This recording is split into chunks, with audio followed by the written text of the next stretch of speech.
Deoria senior secondary विद्यालय के class 12th के विद्यार्थियों का मैं हार्दिक स्वागत करता हूं। आइए हम लोग हरिवंश राय बच्चन कृत एक गीत नामक कविता शीर्षक को पढ़ते हैं।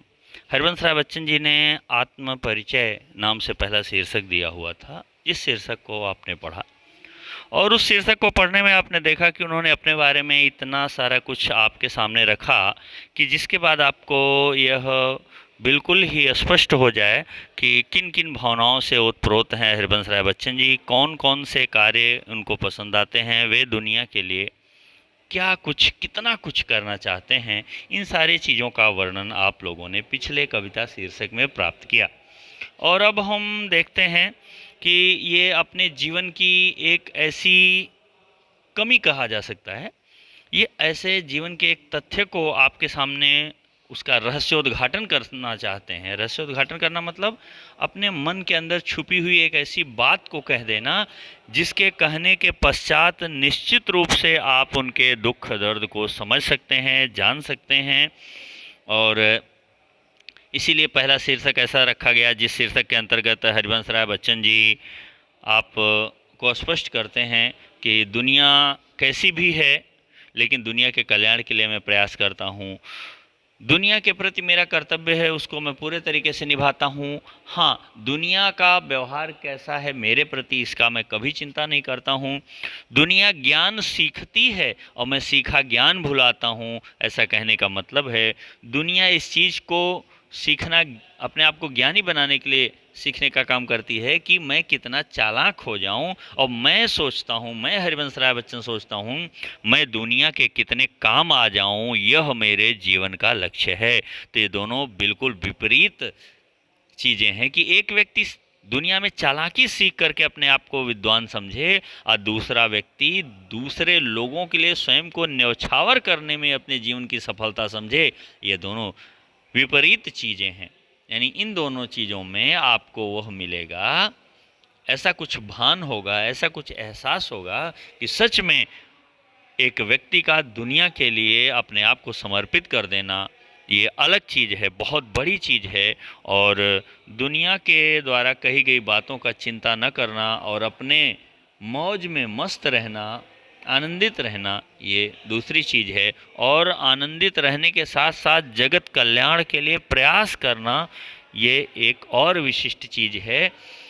व्यक्ति पाने की कोई इच्छा न करे बल्कि संपूर्ण अपनेपन को, अपने प्रेम को, अपने हृदय की गहराइयों से निकले हुए आशीषों को दूसरों के लिए प्रदान कर देने वाला व्यक्ति सर्वसमर्थ है अथवा श्रेष्ठ है। इसमें कहीं कोई दो राय नहीं। आइए आत्मपरिचय के बाद एक गीत नामक शीर्षक को हम लोग पढ़ते हैं। और इसमें है दिन जल्दी जल्दी ढलता है, यानी समय जल्दी जल्दी बीतता चला जा रहा है। समय, जैसे आपने किसी सॉन्ग में भी सुना रहा होगा कि दौड़ा जाए रे समय का घोड़ा, यानी समय एक ऐसी चीज़ है जो घोड़े की तरह, जैसे घोड़ा कभी स्थिर नहीं होता, वो दौड़ता ही रहता है। अगर थक करके उसको बैठने के लिए भी अवसर मिलता है फिर भी वो अपने पैर चंचलता से ही युक्त रखता है, हिलाता डुलाता रहता है, वो बिल्कुल सुस्त होकर के नहीं बैठता। यही उस घोड़े की पहचान है। इसीलिए घोड़े को ऐसे कार्यों में लगाया गया जिन कार्यों के लिए वो काफ़ी हद तक अपने आप में तैयार रहता है और व्यवस्थित ढंग से उस दौड़ने के काम को पूरा करता था। जब गाड़ियाँ नहीं थीं, रथ इत्यादि में भी घोड़े जोते जाते थे। घोड़ों पर सवारी करके युद्ध से लेकर के निगरानी तक, घूमने टहलने का सारा काम, यानी यातायात के बहुत सारे साधनों में वो घोड़े जोड़े जाते थे और उनको जोत करके वो सारे काम अपने पूरे कर लिए जाते थे। तो ये कहते हैं दिन जल्दी जल्दी ढलता है। देखिए, जब किसी की इंतजारी हो तो दिन का ढलना थोड़ा गतिमय हो जाता है, जल्दी जल्दी होता है। और जब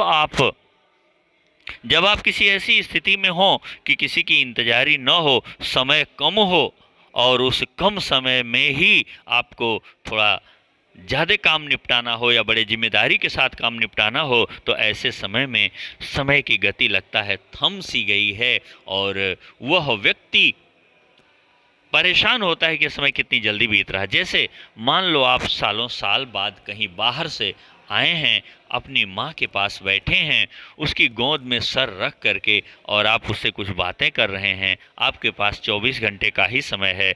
ऐसे समय में वो समय इतनी जल्दी बीतेगा कि शायद आप उस समय के बीतने का अंदाज़ा नहीं लगा पाएंगे। और यहाँ पे भी कुछ ऐसा ही है कि शाम हो चली है, चिड़िया है, शाम को घर जाना चाहती है, यानी अपने घोंसले तक पहुँचना चाहती है। बच्चे उसकी उम्मीद लगाए होंगे और बच्चे इंतज़ार कर रहे होंगे। जब बच्चे इंतज़ार कर रहे हैं, उम्मीद लगाए हुए हैं और शाम हो ही चली है, बच्चों तक पहुंचना है, अगर रात हो जाएगी तो चिड़िया रास्ते में ही रह जाएगी। ऐसी कंडीशन में उस चिड़िया के लिए दिन का ढलना इतना शीघ्र हो रहा है, इतना जल्दी जल्दी हो रहा है कि वह चिड़िया हर हाल में परेशान है, किसी हाल में उसको सुकून नहीं है और लगता है कि दिन इतनी जल्दी ढला चला जा रहा है कि काश मैं इस दिन ढलने के पहले पहुंच जाती तो बहुत अच्छा होता। ये कहते हैं, हरिवंश राय बच्चन जी लिखते हैं, दिन जल्दी जल्दी ढलता है, समय बहुत जल्दी जल्दी बीतता है। क्यों जल्दी जल्दी बीतता है? मैंने बताया आपको कि अगर आप किसी का इंतजार कर रहे हैं तो समय नहीं बीतता है, लेकिन यदि मान लो देवरिया रेलवे स्टेशन पे 9:20 पे आपको ट्रेन मिलनी है और 9:15 आपके घर से ही हो गया है। अगर आप देवरिया के किसी भी क्षेत्र में होंगे तो उस 5 मिनट के अंदर आप राइट टाइम होने वाली ट्रेन तक पहुंच नहीं पाएंगे और अब आपको लगेगा जैसे 60 सेकंड में होने वाला 1 मिनट 10 सेकंड में ही मिनट पूरा कर रहा है। जिस जिस वाहन का प्रयोग आप करेंगे उस वाहन की गति आपको धीमी लगेगी और समय इतना तेज चलता हुआ लगेगा कि आपको लगेगा ओ आज तो लगता है गड़बड़ हो जाएगा। और अगर मान लो कहीं इंटरव्यू वगैरह के लिए जाना इसलिए ट्रेन पकड़नी है, तब तो आपके प्राण गले में आ जाएंगे कि हे भगवान, इतनी हड़बड़ाहट होगी कि हर चीज़, और ऐसी हड़बड़ाहट में कहीं आप कुछ भूलेंगे तो कहीं कुछ भूलेंगे, ये समस्या बनती रह जाएगी। तो यहाँ चिड़िया क्या कह रही है? हो जाए न पथ में रात, कहीं कहीं रास्ते में ही रात न हो जाए, कहीं मैं अपने घोंसले तक पहुंच के बच्चे को प्यार करने के लिए जो मैं आतुर हूँ, बच्चों के लिए जो दाना लेकर पहुंचने के लिए मैं आतुर हूँ, कहीं ऐसा न हो कि रास्ते में ही रात हो जाए और रात होने पर मुझे नहीं दिखेगा तो निश्चित ही रास्ते में रुकना पड़ेगा और ऐसी स्थिति में मैं बच्चों के पास आज नहीं पहुँच पाऊँगी। कल सवेरे तो फिर से दाने के लिए, चारे के लिए जाना होगा, फिर बच्चों की इंतजारी का क्या होगा। और ऐसा कुछ सोचते हुए वह चिड़िया रास्ते में परेशान है कि ये समय कितना जल्दी बीत रहा है और मुझे पहुंचने में देरी लग रही है। मंजिल भी तो है दूर नहीं, मंजिल दूर नहीं है, घोंसला कुछ ही दूरी पे है, लेकिन यह सोच थका दिन का पंथी भी जल्दी जल्दी चलता है, दिन जल्दी जल्दी ढलता है। जैसे ही यह सोच उभरती है उस पंछी के मन में, वह भी तेजी से उड़ता है, पूरी जान लगा देता है उड़ने में और अपने बच्चों के पास पहुंचने की कोशिश करता है। लगता है दिन का पंथी, दिन भर जिसने अपना रास्ता तय किया, पंथी माने राहगीर, रास्ता चलने वाला, दिन भर का थका हुआ पंथी भी, दिन भर जिसने चलने का काम किया है वो पंथी है, दिन भर जिसने चलने का काम किया ऐसा पंथी थके हुए होने के बाद भी जल्दी जल्दी कदम बढ़ाता है और वह जल्दी से अपने लक्ष्य तक पहुंचना चाहता है ताकि रात न होने पाए, शाम न होने पाए, दिन न ढलने पाए, दिन ढलने के पहले वह अपने लक्ष्य को पूरा कर ले। और क्यों पूरा कर ले? क्योंकि उस घोंसले में स्थित बच्चे बड़े बेताबी से, बड़े बेसब्री से, बड़ी बेचैनी के साथ इंतजार कर रहे होंगे। बच्चे प्रत्याशा में होंगे, नीड़ों से झांक रहे होंगे, बच्चे बड़ी उम्मीद लगाए हुए होंगे। हमसे उम्मीद होगी उनकी कि माँ आएगी और मैं उनसे चूं चूं करके बड़े प्यार से उनके गले से गला सटा करके, उनके गले लग करके हम बच्चे बहुत सारे प्यार को प्राप्त करेंगे। इस उम्मीद में वो बच्चे उम्मीदवान होंगे और नीड़ों से, घोंसलों से, घरों से झांक रहे होंगे, हमारे पंथ निहार रहे होंगे। वे लोग हमारे रास्ते में पलक पावड़े बिछाए होंगे। वे लोग, वे बच्चे हमारा ऐसा इंतजार कर रहे होंगे कि उनका एक एक मिनट बीतना मुश्किल हो गया होगा। यह ध्यान, जैसे यह बात ध्यान में आती है, वैसे ही चिड़िया के जो पर हैं, पंख हैं, उनमें चंचलता भर जाती है। शीघ्रता के लिए वो उत्सुक हो जाते हैं, थकान भूल जाती है और वे जल्दी से जल्दी पहुंच करके अपने घोंसले तक अपने बच्चों से मिल लेना चाहते हैं। दिन जल्दी जल्दी ढलता है। इस तरह से दिन जल्दी ही बीत रहा है।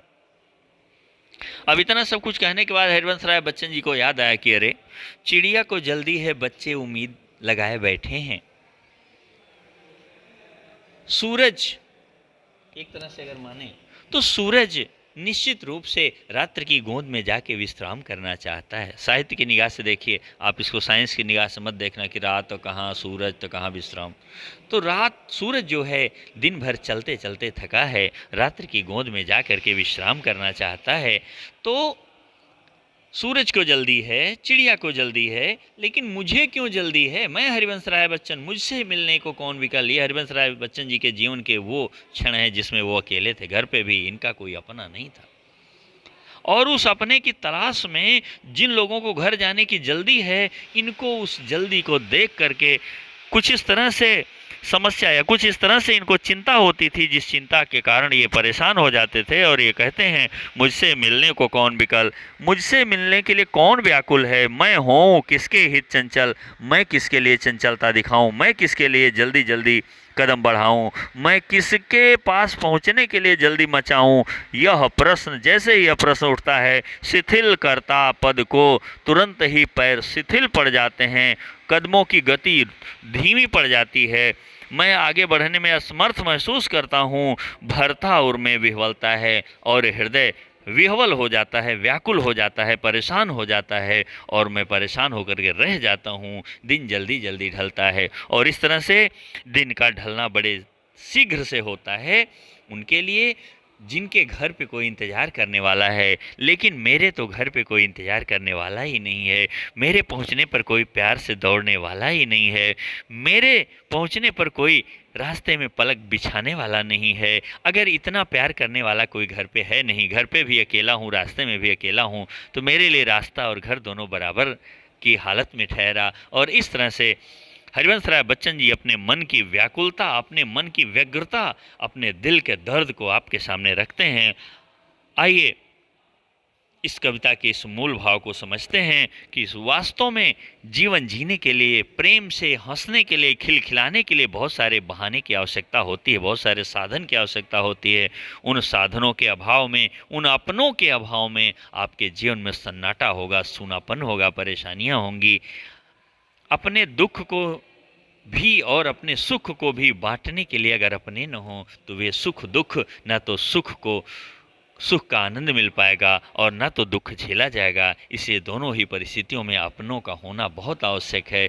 कदापि किसी भी हालत में आप अपनों को समय जरूर दें, अपनों से बना के जरूर चलें, अपनों के प्रति ढेर सारा प्रेम जरूर प्रकट करें, अन्यथा जीवन अपनों के बिना, अपनेपन के बिना अधूरा हो जाएगा और उस जीवन का कोई मोल नहीं रहेगा। ये सारे भाव आपके सामने अभिव्यंजित करते हैं हरिवंश राय बच्चन जी। आज के वीडियो में बस इतना ही, अगले वीडियो में फिर हम आपसे मुखातिब होंगे, तब तक के लिए धन्यवाद।